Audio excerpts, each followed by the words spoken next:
Good afternoon. Welcome to Futuna. My name's Nick Bevin. I'm the chair of the trust that has the privilege of owning and caring for this building. And we're actually joined here today by the founding chair of the trust, David Kernahan, who's sitting over there by the door, who will take as much money off you as you're prepared to give him. So, tēnā koutou katoa. Welcome. There is a slight change in today's plan in that, well, it's not really a change, it's that this is the second time we've actually live streamed an event from the chapel, hence the abundance of technology. So there is a live stream audience out there also tuning in right now to this presentation. Now, I know you're all expecting to see Carolina Izzo.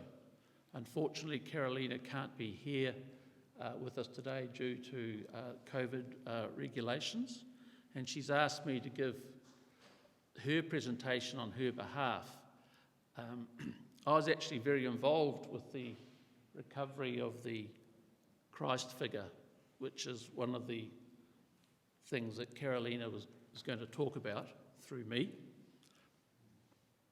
And it's a very special day because in the audience today we have Kevin Dillon, who was the police officer who led the investigation and recovered this figure from North Taranaki and brought it down here to Wellington. So a very special warm welcome to you, Kevin.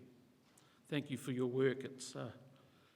It was a wonderful moment when you rang me and I was in the Hawke's Bay and you told us that you'd found the figure, but there was bad news. It was black. Anyway, more of that will emerge from the story. So thank you for coming along. Well, let's get started.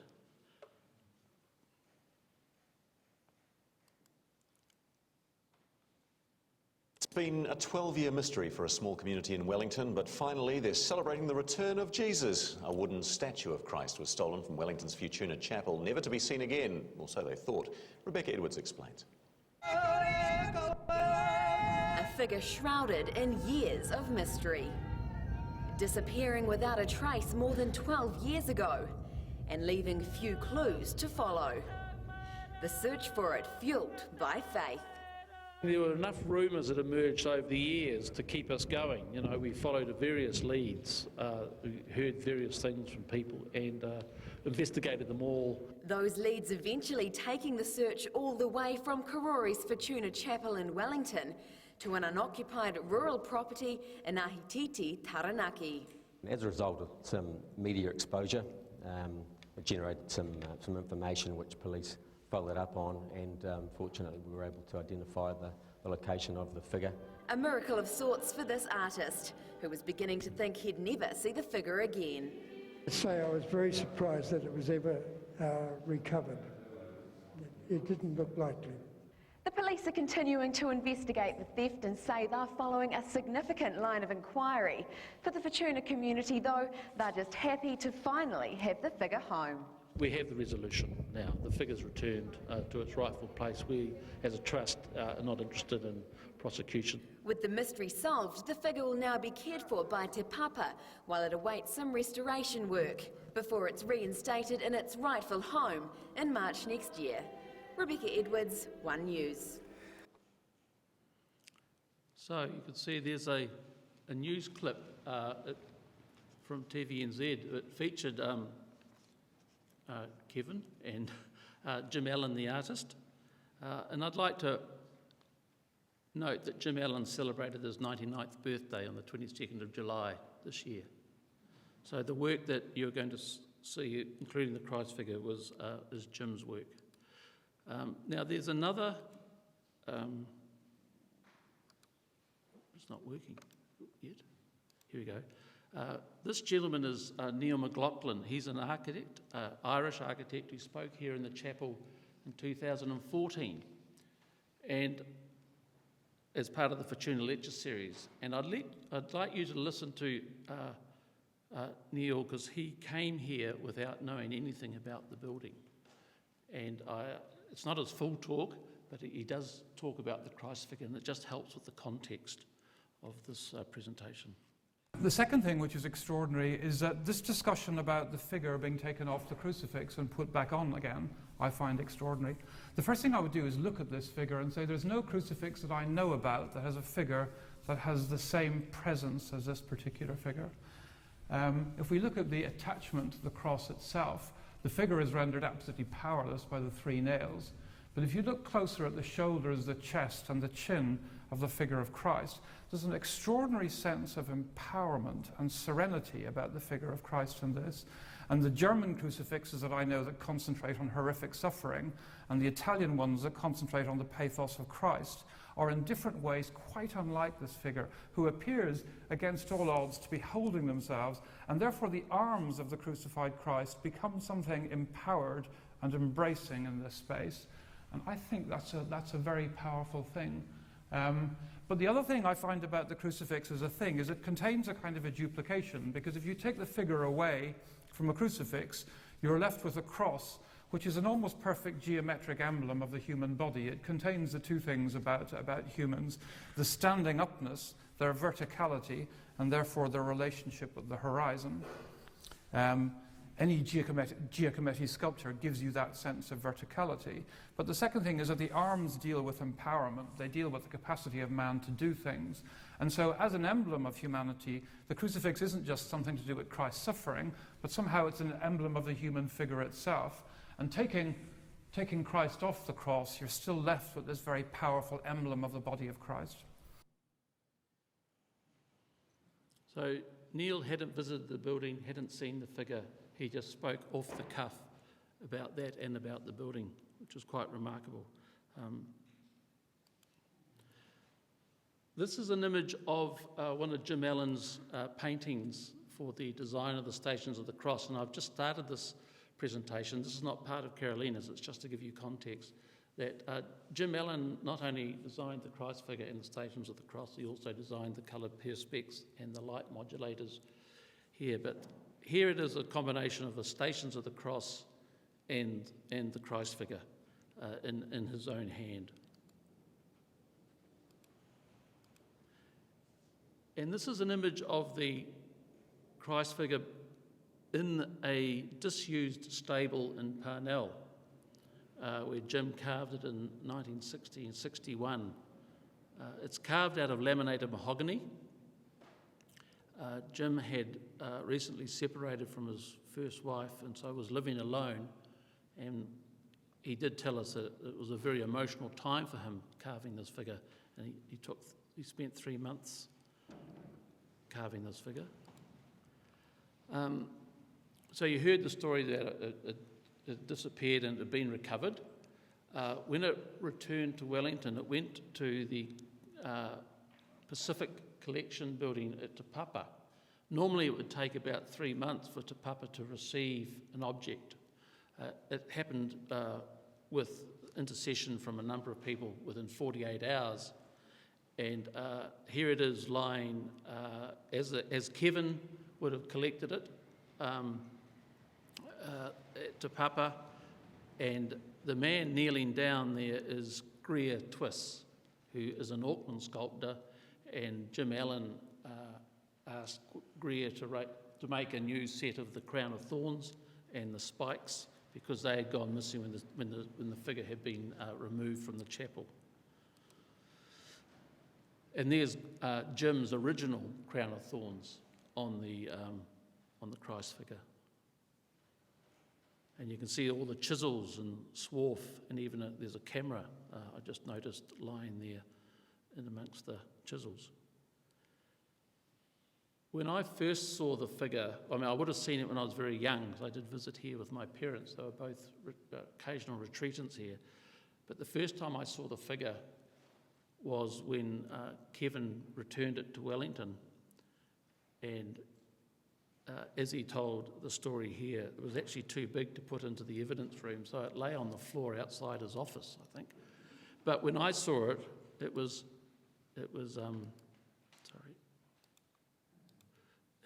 on the boardroom table at the Central Police Station. And as you can see, covered in mould. It was damaged as well. And course, we had nowhere for it to go, so which is why it went to Papa. And here's an image of it in Carolina Izzo's studio in Wellington when she had finished the restoration of the figure. There's more photographs of that in her presentation, which I'll be showing you. But that's just to show you going from that mouldy state to a fully restored. And here we have, this is 2013, I think. Yes, the reinstallation of the figure, which to me looks like a reenactment of the crucifixion in some way, but it also reminds us of the effort that would have been required to have removed the figure, because here's two ladders, three men, and that's Carolina with her back to the image, reassembling the figure and hoisting it up onto the cross. And the final touches by the restorer herself, installing Greer Twist's crown of thorns. And this image is really to sort of show you the impact that Jim Allen has on this chapel in terms of the design of the coloured light, the perspex that's bringing that coloured light into the chapel, as well as the design of the figure, and also his work, the design of the light modulators above the front doors that you came in through. He designed those, and the brothers who built the chapel installed those. And I think it's very important to note that both the light modulators and the coloured perspex, designed by an artist, executed by the brothers who built the chapel, are actually permanent fabric of the building, which is an enormous contribution to the architecture and the experience of this space. And that's just another more abstracted image of when you look up to the roof and the light modulators, just that incredible complex texture that is sheltering us in this chapel. Again, huge contributions from Jim Allen.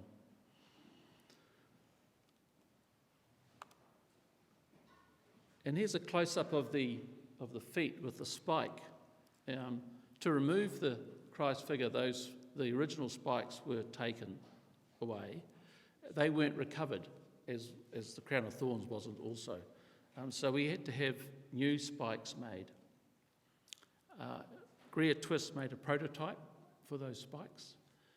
We took that prototype to a blacksmith here in Newtown, and they said, I think we've got just the right material for that. We need a bit of cast iron.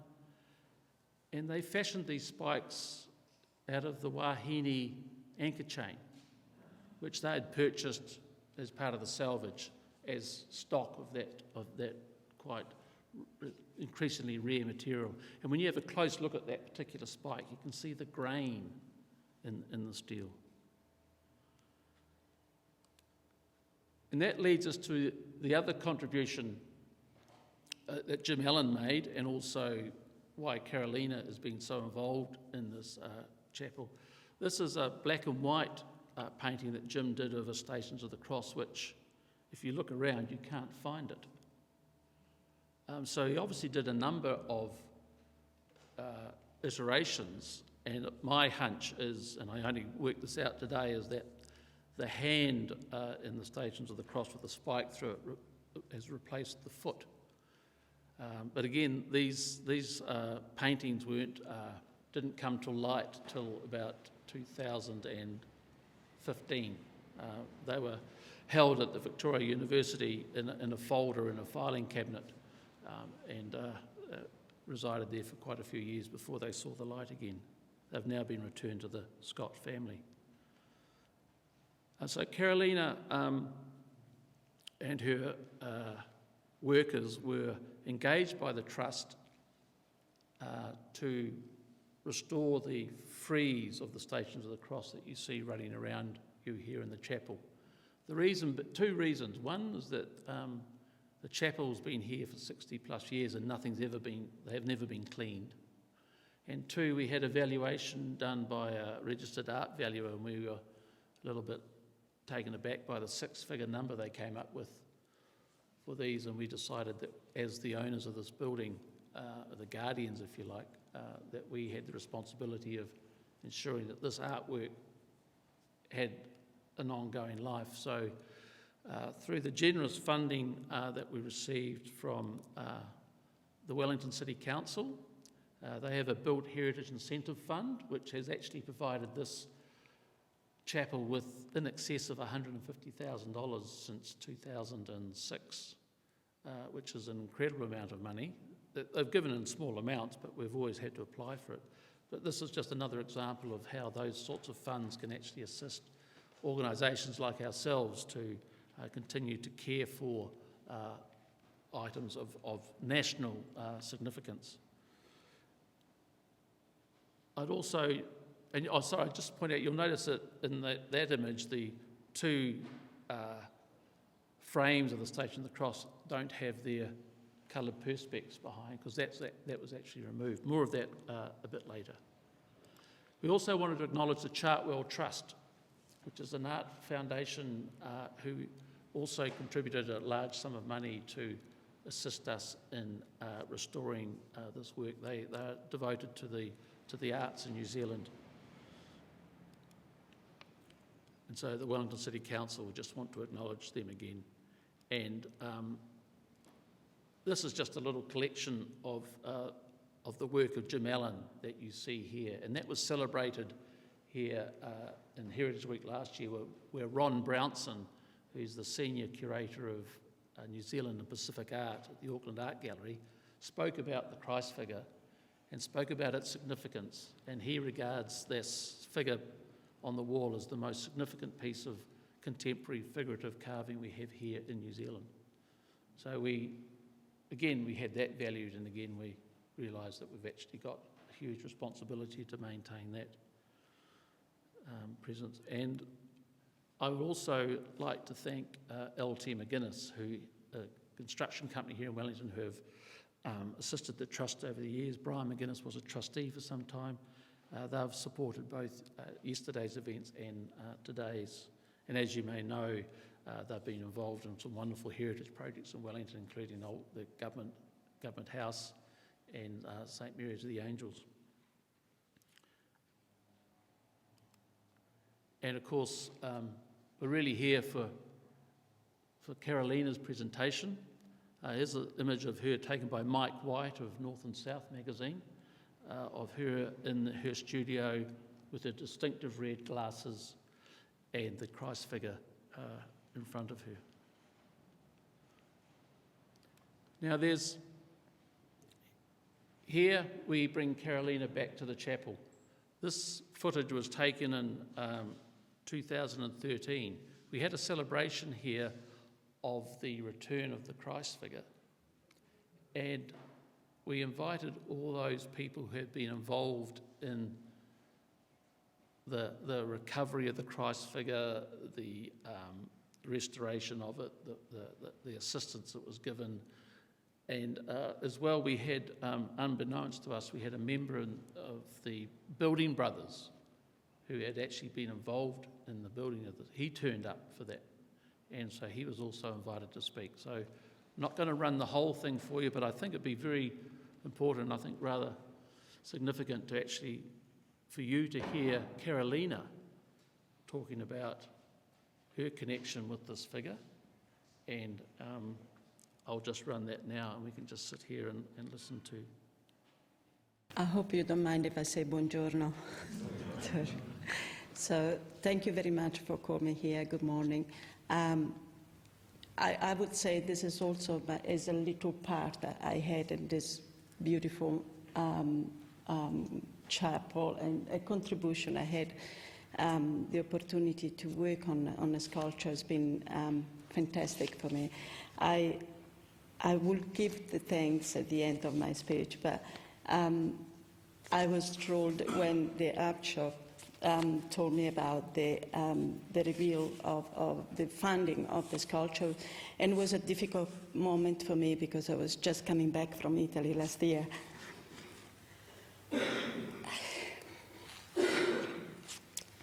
after the loss of my father. And just talking about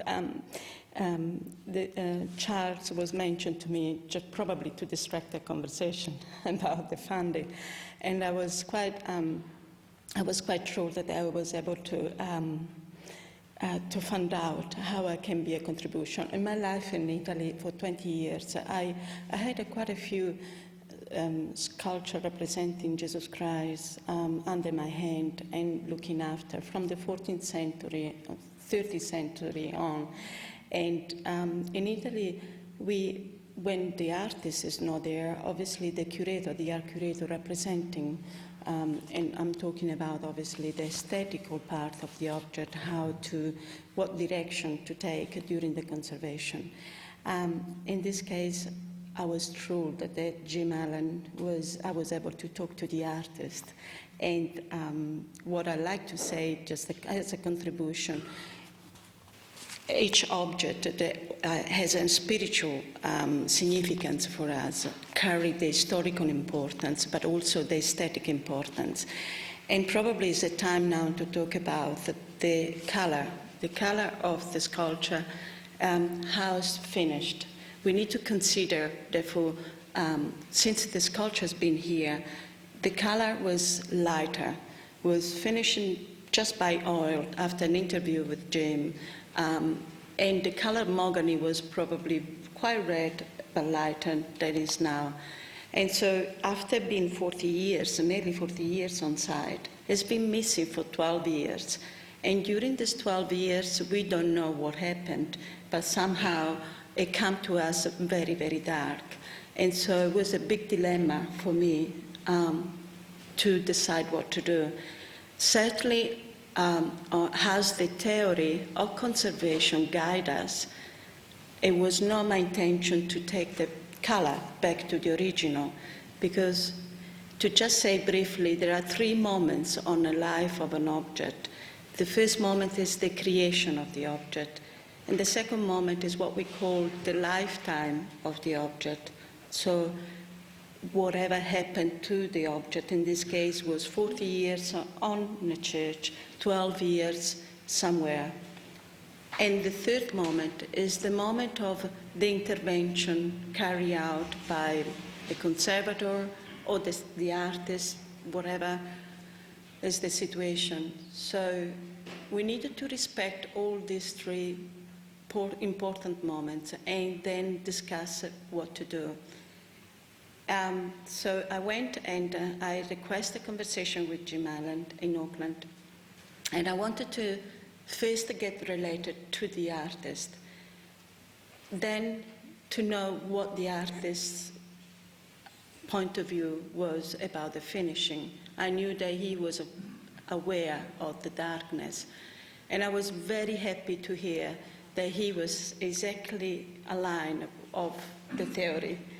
And so he said, we need to respect what happened to the artwork, and his wish was to retain the color, the darker color.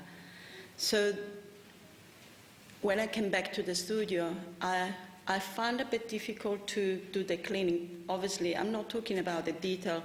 The object had lots of scratches, indentation, and gouge.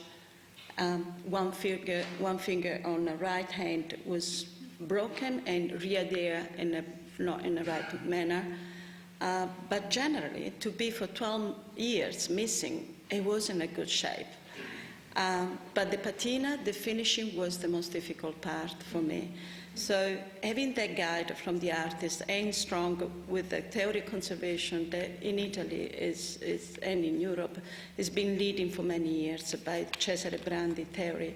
I just did the cleaning of the dust and the dirt, and I've been recognized with some water stain horizontally visible. I mean, that was tell me that the artwork has been lined flat for most of the time.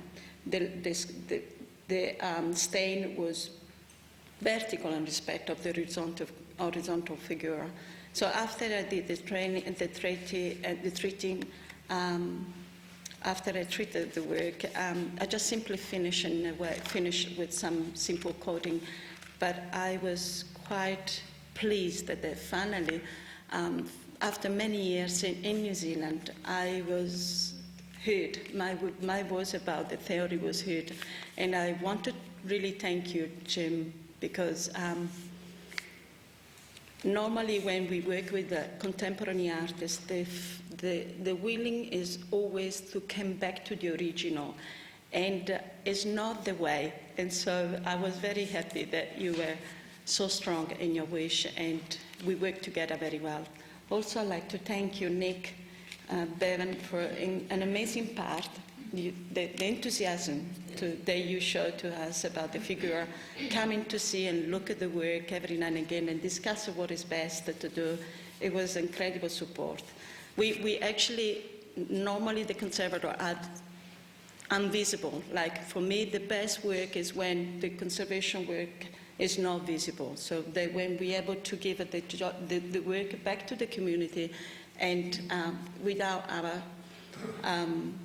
showing our hands, if you understand what I mean. Like in the past, there were artists that were signed, the conservator or restorer were signed the restoration work. It's not that way now. So I'd like to thank the trust, and I'd like to thank the community, and everybody was involved in this operation.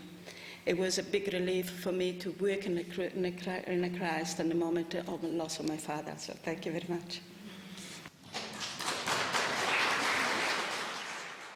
So now it's Carolina's presentation, so I'm going to take on, try and adopt her persona,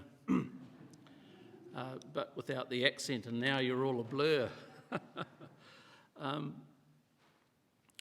So Carolina is an internationally renowned art conservator, and she has worked and taught preventative conservation of cultural materials since she completed her training in Florence in Italy in 1981. And she's been involved in the consultation of collections belonging to the Italian state and various national and international institutions. But in 2001, she moved to New Zealand, where she worked for 6 years as a painting conservator at the Museum of Te Papa. And she worked predominantly on their painting collection, carrying out preventative conservation and providing care for art collections on loan and in exhibitions. And she collaborates with art professionals nationally and internationally. She has a studio in Wellington and in Auckland, and also directs large and small-scale projects in heritage buildings throughout New Zealand. Carolina was invited to be here today to talk about the restoration of the carved Christ figure and the Stations of the Cross.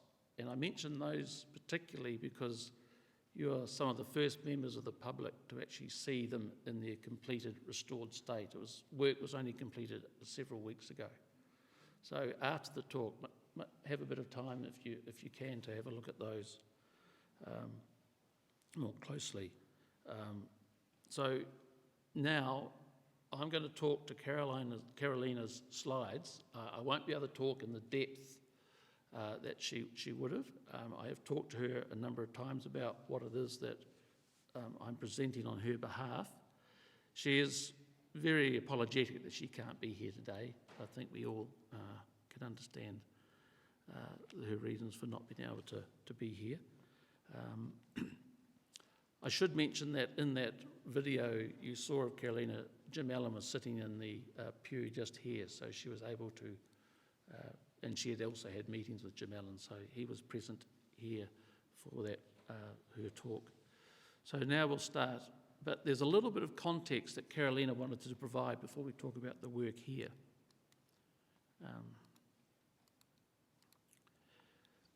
This is the Church of Gesù Nouveau, hopefully I've pronounced that correctly, in Naples.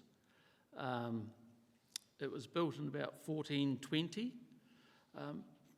Carolina seems to think it might have been built as a palace, but it was actually converted into a church, and it is run by the Jesuit order. But the little pyramid stones you can see in that image on the lower left.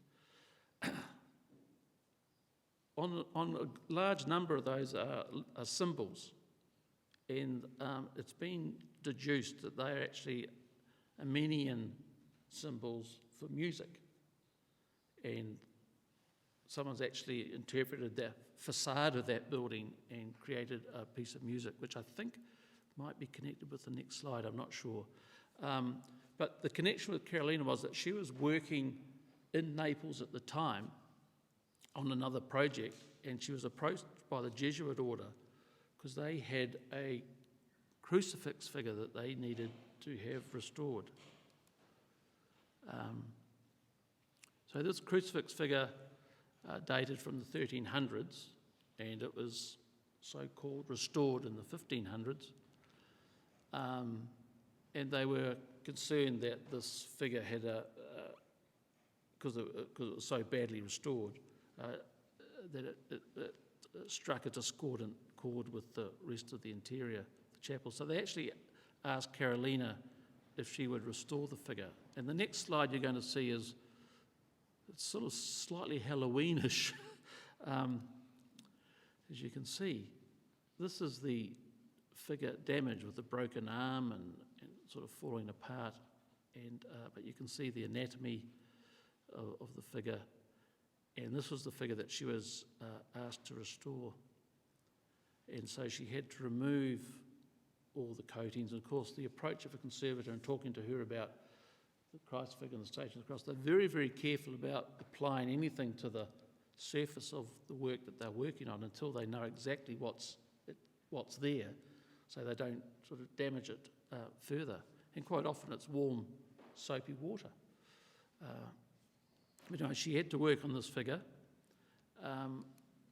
And as you can see here, the arm's completely broken away from the figure. And it was held together by bandages that had bora in it. And there was a missing hand. The left hand was missing from the figure, and the Jesuits were very concerned that the worshippers in the church were going to be distracted by the fact that this figure had a missing hand. So Carolina had to carve a new hand, and there it is there. She had to carve it in the medieval style. So she had enough information to know how that hand should have looked, but it's a new hand, not a replica of what was there before. But still a significant piece of work, and she said to me, I've never carved anything in my life, and here they were faced with doing that. And there you can see the interior of the church is rather dramatic. So this is some background to Carolina. When I met her after she'd heard about the return of the Christ figure, she talked about just returning from Italy from the death of her father, so it was an emotional time for her. I learnt from her that her speciality was the restoration of crucifix figures in Italy. So this was a job, can I say it, made in heaven for her. But more recent work that Carolina's been involved in New Zealand, I haven't been to the Isaac Theatre Royal, and I don't know if anyone here has, but it was severely damaged in the earthquake, and so this is a large dome that depicts Shakespeare's Midsummer's Night Dream, and that had to be fully restored before it was reinstalled into place. Now, I'm sorry, Carolina would have been able to talk a lot more about that in detail, but you can see a number of people there working on it, and the image of it now completed and returned to its former place. Carolina has also been involved in the restoration of some other significant works. You've got Colin McCann's I Am, one of probably the most important contemporary paintings in New Zealand. And then on the right, Pat Hanley's mural at the Christchurch Town Hall. She was also going to be involved in I forget the name of Marion might know, the tapestry or the fabric hanging in the Michael Fowler Centre. Gordon Crook, thank you. She's going to be involved in the restoration and treatment of that, as well as Parliament Art Collection and art collections in the National Library. So she's got a significant sort of body of work that she's involved in.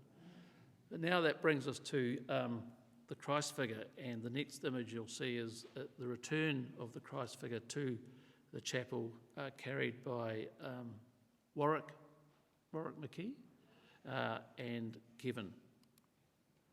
So this is how the Christ figure was returned to us here, shrouded in an orange blanket provided by Emma Scott.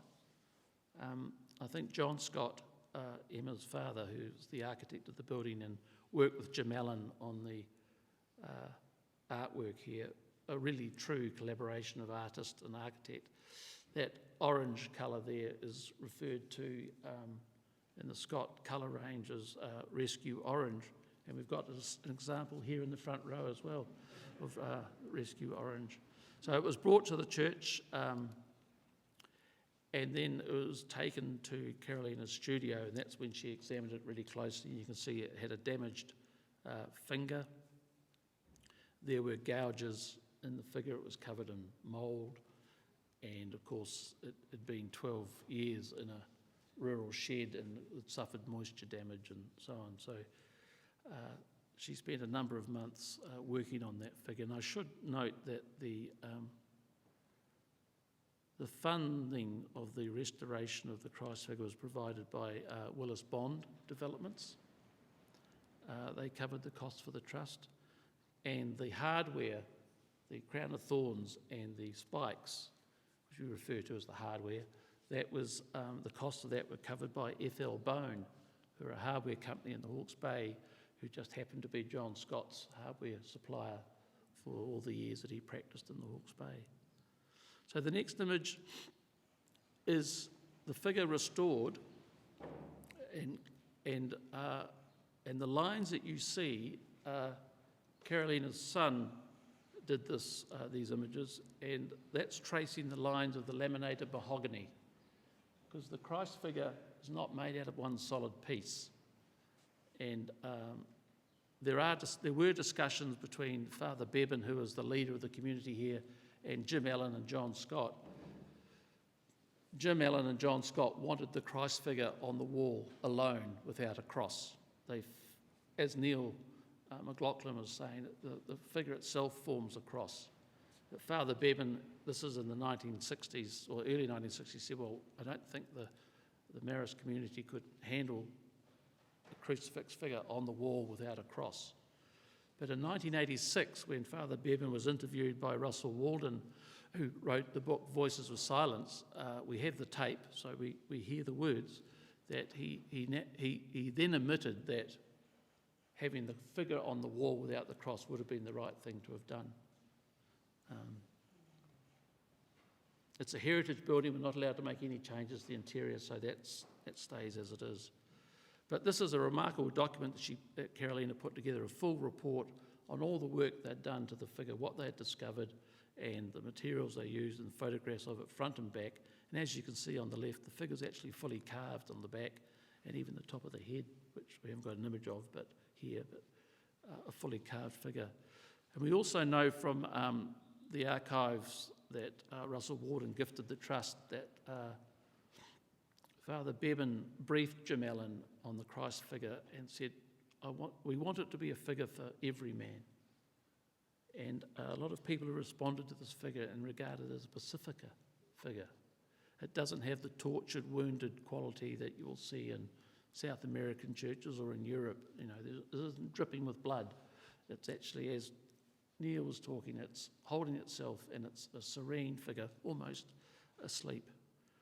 But here's a detail of Carolina applying the last coats of oil to the figure. And there you can see the grain of the timber. This next image is a before and after of the head of the figure. Before on the left, after on the right.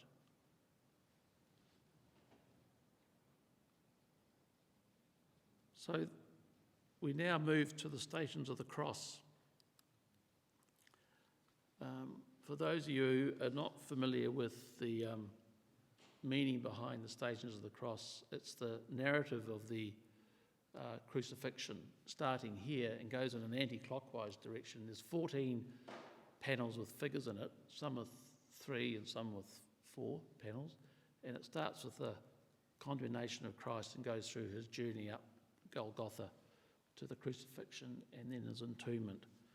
So they were designed, drawn first, designed by Jim Allen and executed by Jim Allen using, we understood at the time, fibrous plaster in a mould. So he made moulds and poured in the fibrous plaster, and where the voids are he used clay, and that was removed. And then the idea of the coloured perspex, I think, came a little bit later. This is just a plan of the chapel, just showing the locations. This is part of the report that Carolina is going to be preparing for the Trust. But they also discovered that some of the panels, which has been assumed that they were the early ones, were actually made of concrete, which are this first one over here.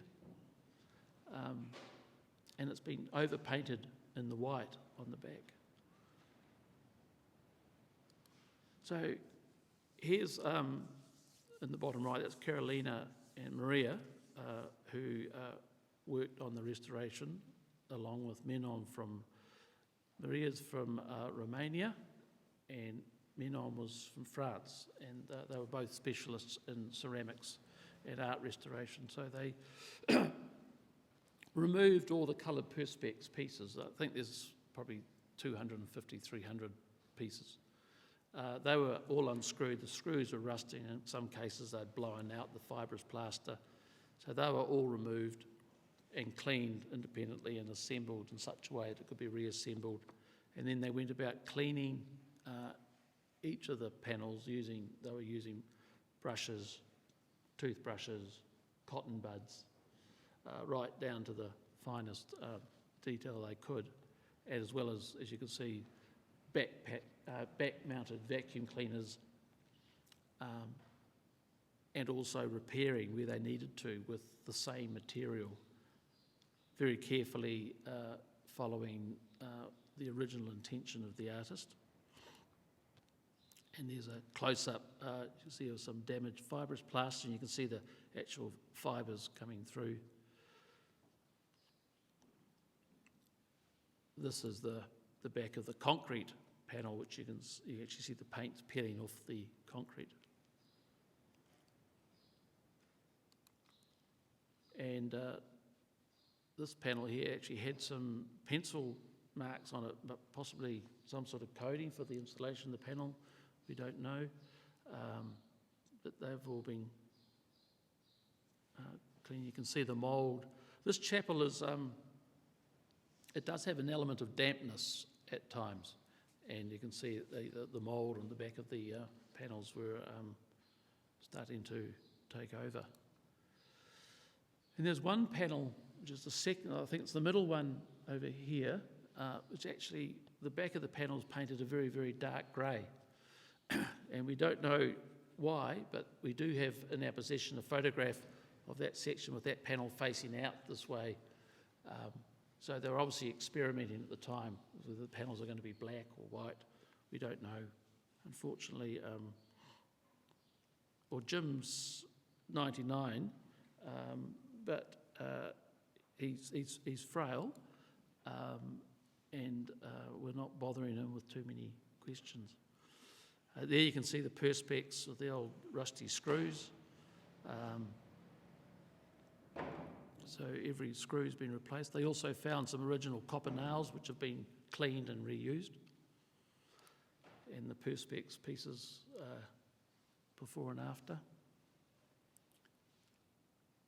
So incredible sort of diligence with the work and an incredible level of integrity in performing this work.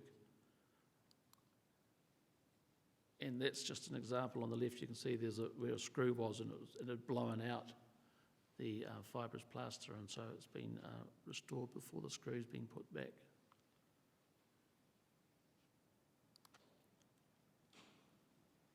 And again, slightly Halloweenish, looking from the back through to the interior of the church. But just look at the intricacies, not only of what they had to clean, but what Jim actually was able to fashion through that moulding and casting process. And here's some photographs of the finished work. It's all been cleaned.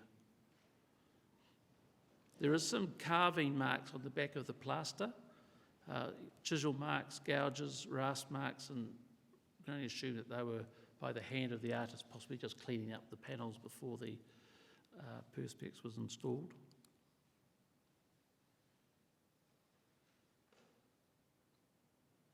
Because it's interesting showing images of work that you're actually sitting within. That there's just a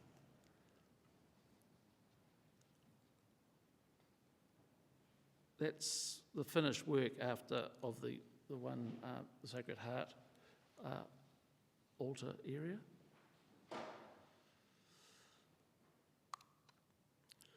So that was Carolina's presentation. She would have filled it with a lot more information, I'm sure, and we do hope to have her back here at the chapel when she can be here. So thank you very much. I hope you found that interesting and informative. I should get out of persona and return back to, yeah, that's better. So thanks very much for your attendance. We've got another talk starting here shortly, which you're welcome to stay here for, and that's Alistair Katanak, who will be talking about structural engineering and working on heritage buildings, and it's entitled Hide It or Show It. So he'll be talking about his work as a structural engineer on working on heritage buildings. I'm assuming he's here in the audience. Oh, there he is. Hey, Alistair. So we'll just have a few minutes of a break. We'll start at 3 o'clock. Great, so thanks very much.